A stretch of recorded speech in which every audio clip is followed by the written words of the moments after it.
The reason this event works is because we have in this community, and I think in any community, this abundance of talented individuals who have expertise in niche skills and who are so happy to share those skills. I call it a hidden insight resource. All you have to do is tap it, and that's what we've done here.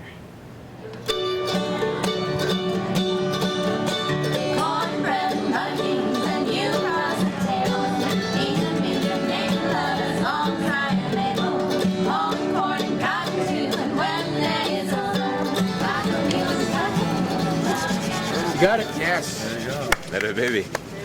Boom.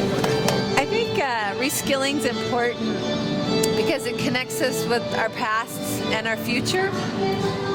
It looks at, not only the practical skills that we've lost or forgotten, but it also makes us think about the future and really use discernment about what from the past can we bring forward of value. What can we embrace and integrate, and what can we leave behind? And I think in a post kind of industrial scenario that we might be facing with peak oil and climate change and even the financial situation globally, I think reskilling is really important to help us make that transition. I also think it's a lot of fun. It's like, it has to do with personal sovereignty and resilience and independence, and there's just a fun feeling about sharing ideas with other people. You become more neighborly with other people, and there's just something very instinctual about trying to deal with food and water and transportation and all sorts of topics at a more basic, more fundamental level. This is an example of one of the Seed Savers cabinets that is developed on a local level. This is a beautiful art piece, just of showing how one example of how to organize seeds to be saved in your community. This one is alphabetically labeled with from A through Z of all of the various types of seeds that we have. And as we pass these out into the community and people return seeds, we will be filling them up by their category. And there are other ways to do your cabinets, and those ways can be seen on the internet.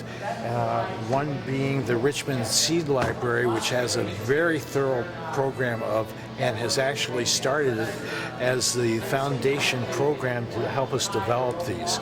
And so it's all grassroots, and whatever you can do to get the seeds into a cabinet and into the people's hands, whatever it takes, just do it.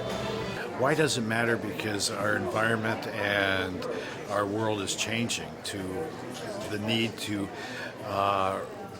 create a small food source for our own regions, because if there is a global catastrophe or an earthquake or a nuclear war, we will be isolated from food sources, and we have to learn to provide for ourselves. And that's where I'm coming from. As we become more aware of what's going on in our food system, we recognize the value of organic agriculture and the value it plays not only to our land, but to ourselves. So having this seed library is a great way to be able to share that with the entire community. And the idea that we're not going to be having monocultural seeds, but instead we're going to have good seed varieties so we can grow great plants here in Santa Cruz is very important. It's also, to me, promotes community, which I think is a very strong Santa Cruz County value. People will be able to come here and later on in Live Oak to be able to add seeds and borrow seeds. And to me, the idea that you're creating a community of people sharing seeds is an important way in which we connect ourselves with our neighbors and with the land and with the community as a whole. So that's a great value that this seed library represents. I see an extreme importance for people to come together in their communities, given the tremendous changes that we're facing as a culture, as a society, as a planet. We can empower ourselves to create a new economy, to create new government, to create new social structures and relationships that put the power back to the people, back to the communities, so that we can be resilient when times are tough. Reskilling matters because it teaches people old world skills, many of which we never got as children or got living in cities. And now that the world is changing a bit, it's important that we return to those roots and figure out basic things like how to start a fire without matches or a big lighter, because those things aren't always necessary. So for me, I like to come here and share information about composting, one of my passions, and also to learn from so many other people. Today I did knots extensively, and so I'll go home and practice knots. I learned some skills that I would not be able to pick up anywhere else, and best of all, it's free. One of my favorite words. What I teach is the leading edge of a 100,000-year-old technology. Man had been making fire with their hands before Homo sapien was Homo sapien. We were making fire with tools from Homo erectus. 800,000 years ago, early man was making fire with tools. And we've only had the match since 1850s. Okay? So we all descended from people that survived because they could make fire, they could put meat on the table, they could take a tuber that was poisonous if you didn't heat it up and add that to your diet. They were making tools since they had fire. So, yeah. Technology has been with us for a short period of time as far as modern technology. Paleotech has been with us forever. So it's in our genes. And there's something about seeing a kid, look at these children over here. When they start fire, they'll throw their hands up and they'll dance around and go, "Oh, I made fire!" And, it brings tear to your eye. Well, to me, I think what he just felt in terms of this is something I can do myself. I can go anywhere and make my own fire. It's just a total sense of freedom and life, and it's just great to be a human being who's confident and capable of making your way in the world. I think the argument could be made that if we learned how to do more for ourselves, we could be home more and have more quality time with our families and our friends, rather than just working all the time for the money to pay other people to do everything for us. If you are big into transition and you think that the convergence of peak oil and climate change and financial collapse is going to cause some sort of apocalypse, you could look at it that way. It's good to know how to do some things for yourself. But even if that's not true, and even if there never is any catastrophe, learning to be self-sufficient and, getting the opportunity to do something other than watch television with your spare time, something that involves actual interaction with other human beings is going to be good for you and probably leave you happier than if you hadn't tried to do that.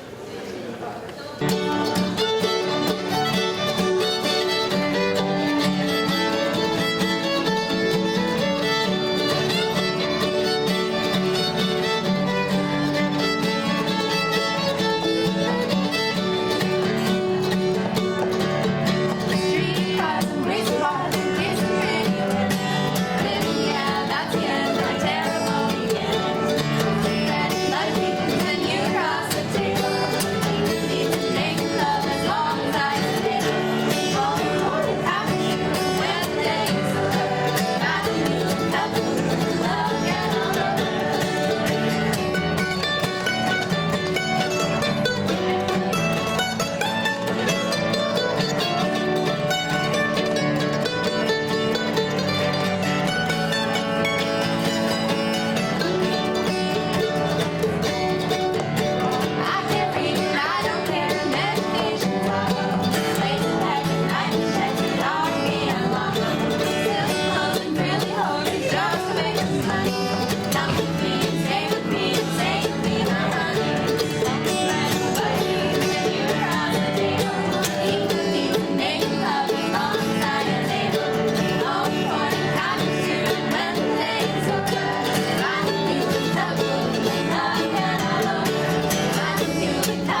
connection. Like I was really, really inspired to like connect with the birds in my area and learn from them and learn about beekeeping, and it just makes these things seem like, wow, like all the bees are dying and that's really sad and tragic, but it's like this is what you can do, and it's so applicable. Like this, I just feel like this is things I can do. I know how to dye my own clothes now. I'm going to learn how to make cheese, and I know it's actually what I'm going to be able to bring into my life that can like make a change. I showed up here because the world is in such a state that every little bit we can do might help us. And Rudolf Steiner gave some very valuable lectures on beekeeping that changed my entire life when I was a young man, 24, 25 years old, and influenced my life. And recently I came full circle around to beekeeping again, and we are here in Santa Cruz very hard at work to help the situation with bees, because it's a crisis. Bees are dying by the millions of the hives, and we are trying to find ways to do it in to sustain the bees which are feeding us. Without bees and pollination we will perish eventually or live on grains.